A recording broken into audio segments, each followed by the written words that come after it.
Hello and welcome to Blockchain Gaming World with me, John Jordan. So continuing with DeFi Kingdoms, game I started playing this week.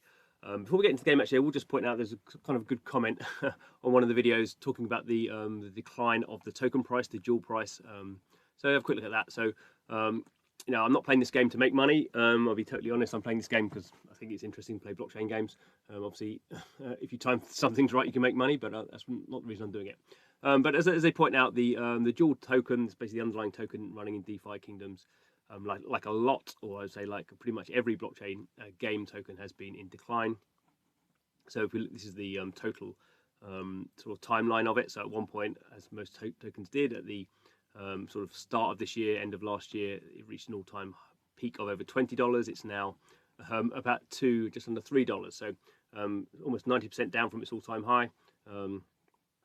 Pretty much at an all-time low. I would say you never know when CoinGecko starts tracking these things, to be honest. But you know, in terms of the sort of, if you're looking at the token price as the most important thing in this game, then obviously you shouldn't be playing it. But I'm not doing that, so there we go. I just point that out. So this is what it looks like. This is what DeFi Kingdoms looks like. DeFi Kingdoms obviously has a big DeFi element to it. They're sort of building up the game side of things over time. So more of that sort of stuff is coming. But at the moment, you know, to a degree, like a lot of these blockchain games, a little bit limited in terms of feature set. So this is my avatar. We can kind of see what's going on here. So we can see I've got 8.26 of these dual tokens. So there's a balance there. There's some rewards because I've done some DeFi stuff. There's some locked rewards. This is how much jewels in circulation. Blah, blah, blah, blah. And also look at my heroes. So I've got 2 heroes now. I decided to buy another one. So I've got a monk, a monk who's a thief, level 2, Gen 1, and I've got a knight who's a monk. Confusing. Level 1, Gen 1. So my stamina is built up. So this basically you use up the stamina doing missions, just sort of getting sort of materials and stuff like that, or leveling up, or a bit of both. I can do some summonsing if I have the right materials. I can basically combine these two together and create another hero that I could use or sell. And in this case here, the XP of this knight is leveled up to 2000, so I think level this to level 2. Never done that yet, so that's something I'm going to try and do in this video at least. So that's what's going on. So let's click through all this. So to do some leveling, I believe I go to the meditation circle. So I have to enter the circle. So I need to choose the hero. Obviously, I need to choose the one that is XP'd up to be leveled up. So I'm going to select this one. So and as I do this, I can sort of choose a stat bonus. So let's choose dexterity. Choose 2 stats: seeking, gaze, blessing. I mean, I don't really know what these things mean. Let's go for wisdom and luck. So I need this rune. I actually had to go and buy this. I think you probably, if you do enough of the missions, you should probably get this rune, this leveling up rune, although it's called a Shiva rune. So I had to buy one of those. And I have to approve the dual contract. So basically, I'm going to interact with the Harmony blockchain with this NFT. And to do that, I need to approve the fact that it's going to be able to use my wallet. Or I'm going to use my wallet with the dual token, so I'm going to need to interact with the blockchain to do that. Sort of tiresome, but this is just how these sort of games that are very on-chain, and DeFi Kingdoms is a very on-chain game. So basically, everything you do in the game is an on-chain transaction.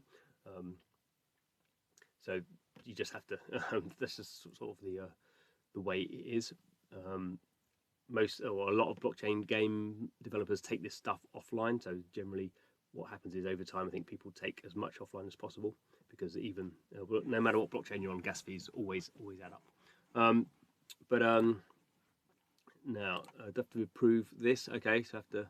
I think is this a gas fee as well thing. So this is another token. Oh, that's adding it to my MetaMask. I don't think that's the case. So I have to approve it. So I have to approve that I'm going to use this token as well. Again, I would say this is a sort of a game design issue.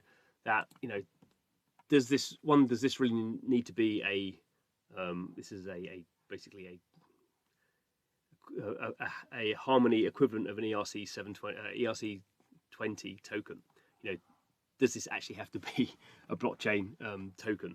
You know, we'd be better off doing this on a sort of off-chain or side-chain or something like that. I don't know. I'm not the game designer here, but this is, you know, this is sort of the issue that game designers sort of have. Doing this sort of stuff, you have to do it if you're running stuff on chain. It's not they've not done this. This is how blockchains operate, but it is a bit of a pain for the player, I suppose. So this is now ready, so I can begin the leveling up. Obviously, what's going to happen here is I'm going to have to pay a gas fee to do the transaction. And obviously, these are very small, but nevertheless, they would add up over time. I mean, the cost of one token is fairly small at the moment. That's sort of how Ethereum was a few years ago. Okay, so I've completed the ritual. It's going to take a few seconds. Going to go from level 1 to level 2, and I've leveled up these attributes. If I sort of cared more or knew what I was doing, or you know, if you were really sort of a high-powered member of this game, you might be really sort of focusing on maxing out certain stats. Not really. And now it looks like I have to pay another gas fee to do this. So again, sort of the same similar things as I said before. You know, doing everything on chain. You know, in some ways it is a philosophy. You know, some designers want to put everything on chain. That is the sort of secure, the trustless way of doing things. Maybe chains need to go a bit faster, or maybe you need to be doing some sort of roll-up sort of solution to get this thing faster. I guess that'll happen over time. We can see what happened anyway. So my HP's gone up, my MP, my magic has gone up, my stamina's gone up by 1. I've earned 1 skill point, and it looks like these are the stats. Various ones of them have actually gone up. It's a primary, secondary bonus, and I used up this thing. Okay, so that's sort of happened. So there wasn't any exciting graphics or anything going on there. So I guess now if we go back here and click on my heroes, what do we see? So here we go. So here is the one I leveled up. It's now a Gen 1 level 2. The XP's gone to 0 because I used it all up. But the stats have gone up. So we can see here. Yeah.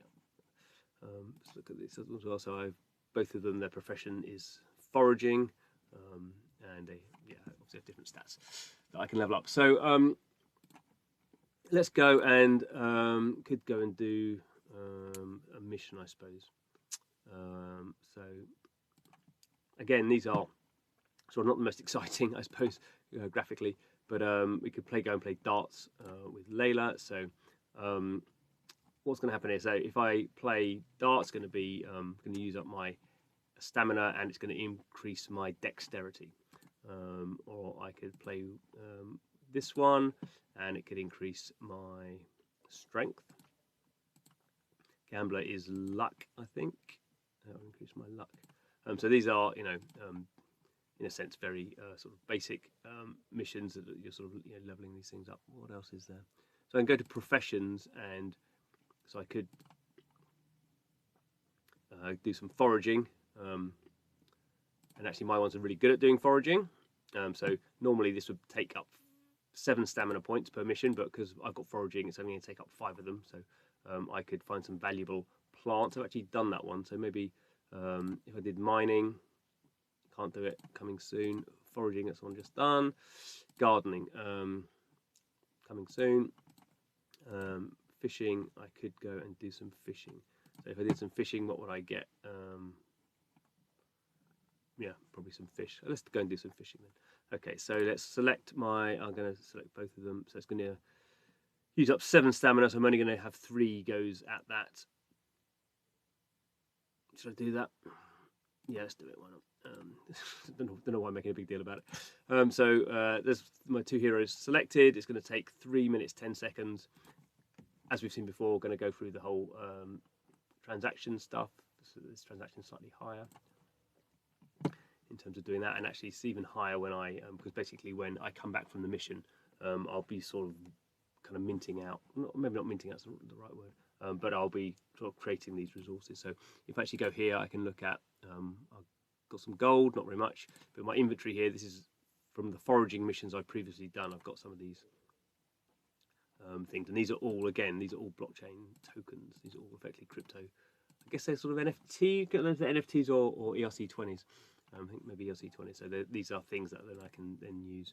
I think if I go to the alchemy, I can do some crafting and craft potions. I don't think I have. Yeah, so it tells me here what I have. I probably don't have anything very useful at the moment because I just started out. But you can sort of see in terms of the game sort of mechanic. You know, I need to do the fishing to get the fish. I don't even think, yeah, not even got any of these things. Need gold as well, which I don't have enough of. But you get the idea. Obviously, this is me sort of starting out. Oh, here's a quest here, so I could do a quest, and that would increase my intelligence. So basically, all these things, you have a certain amount of stamina. The stamina is reset over time. Every 8 hours, I think. I think I've got any stuck quests. Okay, I could. Be careful what I press on. I don't think I've got any stuck quests. I can go back to wherever I was. Professions. Oh no, I wasn't doing that. Was I? So we can see here that's an active quest. So how long we got? Another minute to go. What else could we do while we're waiting? Up at the castle. Jester coming soon, so you know these things to be added. There's some of these things you can. Oh, what's going on there? Leaderboards. That's the land auction. That's obviously happened a while ago.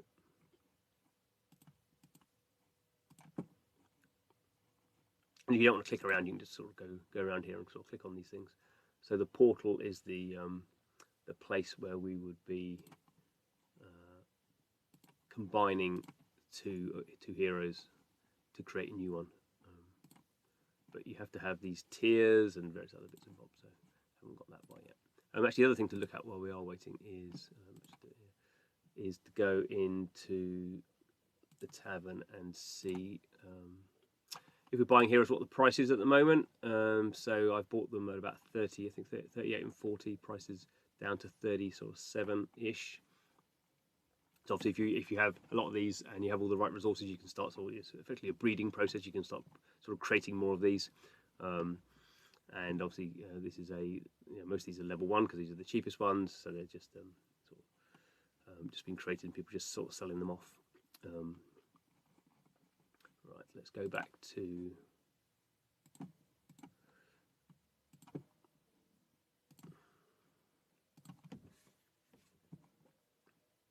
So complete the quest, do the transaction. As you can see, that was twice as much. The cost of that transaction was twice as much as starting the quest.